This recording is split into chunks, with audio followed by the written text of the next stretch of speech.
जय हिंद साहिब बंदगी। दोस्तों, इस वक्त मेरी मौजूदगी जनपद गाजीपुर थाना क्षेत्र मर्दा के क्षेत्र पंचायत सिंगेरा बिलेसड़ी धाम कबीर आश्रम पर है। दोस्तों, मैं आपको बता दूं कि अपने पूरे जीवन बिलेसड़ी धाम को समर्पित कर देने वाली माता गंगा दास जी का स्वर्गवास 27 दिसंबर 2024 की रात्रि 10 बजे के आसपास हो गया। दोस्तों, मैं आपको बता दूं कि आज उनकी समाधि यहीं बिलेसड़ी धाम पर दी जाएगी। आप देख सकते हैं कि माता जी के अंतिम यात्रा में हजारों की भीड़ उमड़ी हुई है। दोस्तों, मैं आपको बता दूं कि यहीं बिलेसड़ी धाम से चलकर किलही धाम को इनकी यात्रा जाएगी, फिर वहां से रकौली धाम को जाएगी। उसके बाद यहीं बिलेसड़ी धाम को माता जी को समाधि दी जाएगी। दोस्तों, आप देख सकते हैं कि माता जी के अंतिम यात्रा में हजारों की भीड़ उमड़ी हुई है। दोस्तों, मैं आपको बता दूं कि यहीं बिलेसड़ी धाम से चलकर किलही धाम को इनकी यात्रा जाएगी, फिर वहां से रकौली धाम को जाएगी। उसके बाद यहीं बिलेसड़ी धाम को माता जी को समाधि दी जाएगी। जय बोलिए परम पूजनीय गंगा माता जी की जय। देखें, परम पूजनीय बिलेसड़ी से चल करके रकौली के लिए प्रस्थान कर रहा है। बड़े ही आंखों में आंसू लिए हुए हमारी सदगुरु को चाहने वाले आदरणीय माता जी को बड़े भावपूर्ण श्रद्धांजलि माता जी को दे रहे हैं। सभी लोग बहुत बहुत साहेब करते हैं सभी लोगों को।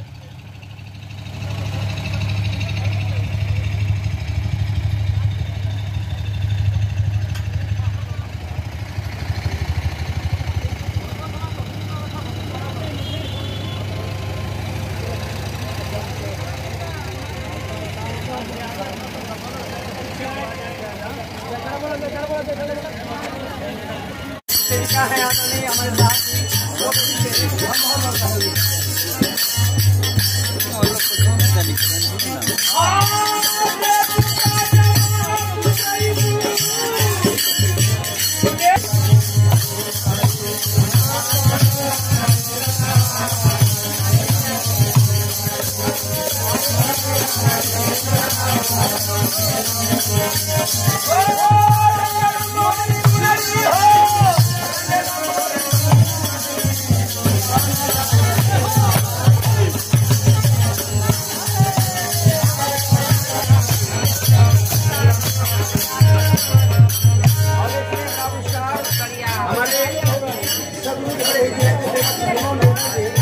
माता जी की सेवा किए, सभी लोग सेवा किए माता जी।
Good job.